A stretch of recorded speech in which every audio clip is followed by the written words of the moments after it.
Terima kasih Anda masih bersama Patroli Malam. Mengaku sebagai keamanan kampung, seorang buruh angkut pasir di Kabupaten Tanjung Jabung Barat, Jambi, nekat memperkosa seorang gadis. Tragisnya, korban diperkosa saat sedang memadu kasih dengan pacarnya tersebut. Modusnya adalah pelaku memergoki korban pacaran dan meminta sejumlah uang damai. Saat pacar korban pergi mencari uang damai, korban dibawa pelaku ke semak-semak lalu dinodai. Dengan tertunduk malu, tersangka TS warga Tungkal 1 Kabupaten Tanjung Jabung Barat ini Senin digelandang petugas ke Mapolres Tanjung Jabung Barat, Jambi. Petugas meringkusnya dengan tuduhan tersangka telah memperkosa dan merampas cincin sepasang muda-mudi. Aksi bejat pelaku terjadi akhir pekan lalu. Saat itu korban dan pacarnya sedang asik memadu kasih kepergok pelaku yang bekerja sebagai buruh angkut pasir ini. Kesal dengan ulah pasangan yang kerap berpacaran tersebut, pelaku memergoki mereka berdua. Dengan kedok petugas keamanan kampung, pelaku minta uang damai Rp200.000 kepada mereka. Lantaran tidak memiliki uang, pelaku meminta pacar korban pergi mencari uang dan cincin emas korban pun dimintanya. Saat ditinggal pacar lelakinya, korban dibawa pelaku ke semak-semak dan diperkosa. Korban tak berdaya lantaran pelaku mengancam akan membunuhnya dengan senjata tajam. Pacar dari korban itu disuruh untuk mencari uang. Ya. Ditinggalkan, kemudian korban dibawa ke semak-semak di daerah Tungkal 1. Ya. Kemudian di sana diperkosa. Tersangka buruh pasir tersebut diringkus petugas di tempat kerjanya di kawasan Pelabuhan Kuala Tungkal setelah kakak kandung korban melaporkan kejadian ke Polres Tanjung Jabung Barat, menyusul sikap korban yang selalu murung dan enggan bergaul dengan warga sekitar. Nurasdi Caniago melaporkan dari Tanjung Jabung Barat, Jambi. Seorang pemuda babak belur dihajar massa karena diduga akan melakukan kekacauan di Kampung Paso Sario, Manado. Beruntung, polisi yang datang ke lokasi langsung mengamankan pemuda yang sudah dalam kondisi babak belur itu.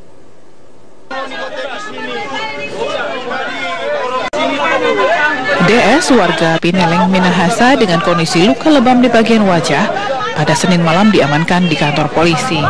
Selain DS, polisi juga mengamankan sebuah panah wire yang diberikan warga saat polisi tiba di lokasi kejadian. DS diduga melakukan kekacauan di Kampung Paso Sario, Manado. Menurut warga, sekelompok pengendara motor dari luar datang berteriak-teriak di kawasan tersebut. Dan saat korban lari terjebak di jalan buntu, langsung dihajar oleh massa. Luar yang datang ini dengan segerombolan motor yang ribut di sini, mengundang anak-anak sini untuk ribut. Oh gitu. Jadi pas dia lari itu dapat di Monte Carlo. Oh gitu. DS mengatakan ia dan temannya bukan pembuat onar di Kampung Paso.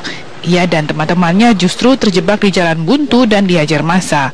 Saat itu mereka sedang menghindari orang yang akan menghajar mereka dari sebuah mobil. Nampaknya yang bersangkutan adalah korban ataupun salah tangkap dari warga yang sebenarnya dilakukan oleh indikasi pengemudi menggunakan kendaraan roda 4. Karena salah sasaran, polisi menetapkan DS tidak akan diproses secara hukum. Warga dihimbau untuk tidak main hakim sendiri agar tidak menyebabkan kerugian pada orang lain yang belum tentu bersalah. Fahri Dohmi dan Firdausyah melaporkan dari Manado, Sulawesi Utara. Seorang pengendara motor Ducati nekat menabrak seorang polisi lalu lintas di Jalan Antasari, Kebayoran Baru, Jakarta Selatan pada Senin siang. Pelaku menabrak polisi karena hendak melarikan diri saat petugas melakukan penilangan terhadap pengendara motor Ducati yang masuk jalan layang non-tol. Motor Ducati 1000 cc yang diketahui dikendarai oleh YA ini berada di kantor Polres Jakarta Selatan. Pelaku menabrak petugas Aibda Novanto Isnanto yang saat itu hendak menilang pelaku yang masuk ke dalam jalan layang non-tol.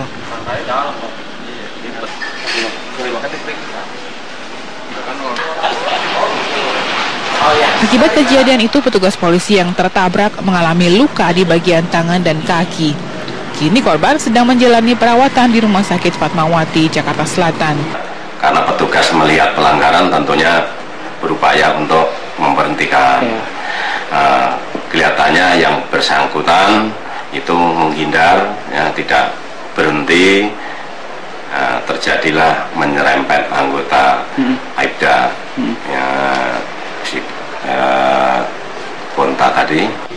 Sementara itu, unit Laka Lantas Polres Jakarta Selatan sedang melakukan pemeriksaan intensif terhadap pelaku. Terhadap pengendara motor Ducati ini dikenakan pasal 310 tentang kecelakaan yang mengakibatkan korban luka dengan ancaman 1 tahun penjara. Johan Terunang melaporkan dari Jakarta.